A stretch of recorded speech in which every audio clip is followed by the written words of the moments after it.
entitled "Mother Says I'm Too Black to Raise My Baby." Here's what happened. Subscribe to Real Stories Uncovered on YouTube and hit the bell for notifications. I'm a very old woman now, but when I was young, I was tough and didn't let anyone bully me or try to take advantage of me in a vulnerable state. However, there was one instance where I was caught off guard as the situation was incredibly unbelievable. As a backstory, I was 21 then and had just delivered a beautiful baby girl. It was a complicated delivery that had me in the hospital for 2 months after my daughter was born. She went home a month before me. During that time, my husband and I broke up, and my mother had to kick him out of our apartment since he was an entitled jerk. But that's another story altogether. I was finally released from the hospital on the condition that I did not allow myself to get too upset. My stitches were not healed, and I had horrible anxiety attacks, which would shoot up my blood pressure and end up in intensive care. So, this is my story. I had just been released from the hospital, and my mom had brought me home and set me up in the living room so I could watch TV and she could talk with me while I was resting. I needed to keep as still as possible and rest. I was not letting anything bother me, as any distress could cause my blood pressure to rise and cause a rupture of my stitches due to the pregnancy complication. I couldn't hold my newborn baby because it would be too much physical stress. She was sleeping peacefully in her bassinet. I was supposed only to visit once I had rested a few days, so I could be strong enough to handle the company. Enter my sister-in-law and mother-in-law. My mother informed all the family that I couldn't receive visitors the day I got home. But of course, there was a knock at the door. In enters my sister-in-law and mother-in-law, gifts in hand, demanding that my mother let them see the baby. I was lying on the sofa by the bassinet, but was completely ignored. My mother questioned why they showed up today and did not wait until the weekend, when I was able to handle company. And they said they didn't get her message and her sister-in-law wanted to see her new niece.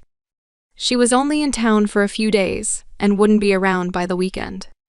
They practically yanked my daughter out of her crib, exclaiming how much she looked like her father, and were impressed that she was fair-skinned and had a shock of red hair. All they could talk about was how light she was. They shoved the gift at me to open, which my mother intercepted. She also tried to keep me calm as I was upset that they were passing my child around like she was a doll. While I'm not in any way considered dark-skinned, I'm also not considered overly fair. However, my sister-in-law was so fair that she could pass for white, blonde hair.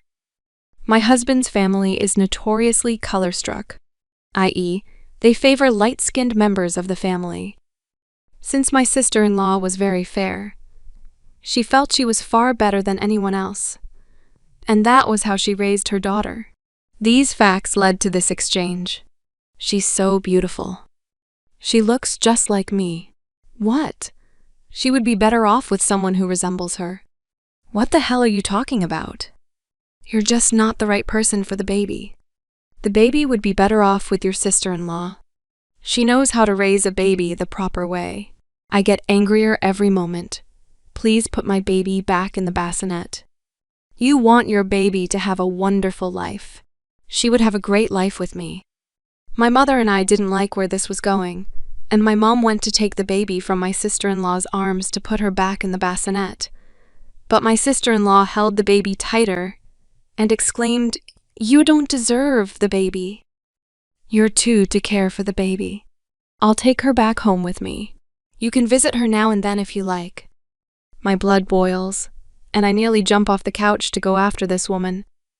When I got a sharp pain in my stomach and fell back on the couch, my mom said, "Put the baby down right now, or I will whip your butt."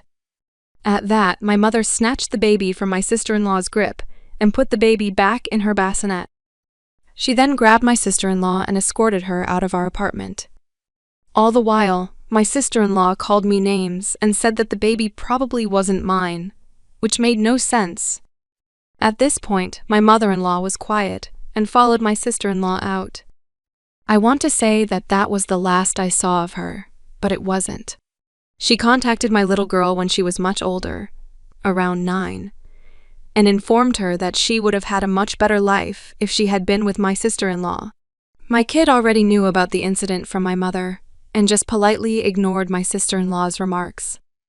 My kid's a mother herself now and does talk to my sister-in-law occasionally and her primarily absent dad, but they were not in her life much, and she went from a pleased, well-adjusted kid to a wonderful adult. My sister-in-law has spoken to me once or twice during that time. She is not apologizing, but now trying to get me and her brother back together. We've been divorced for over 20 years. This delusional lady is just a jerk.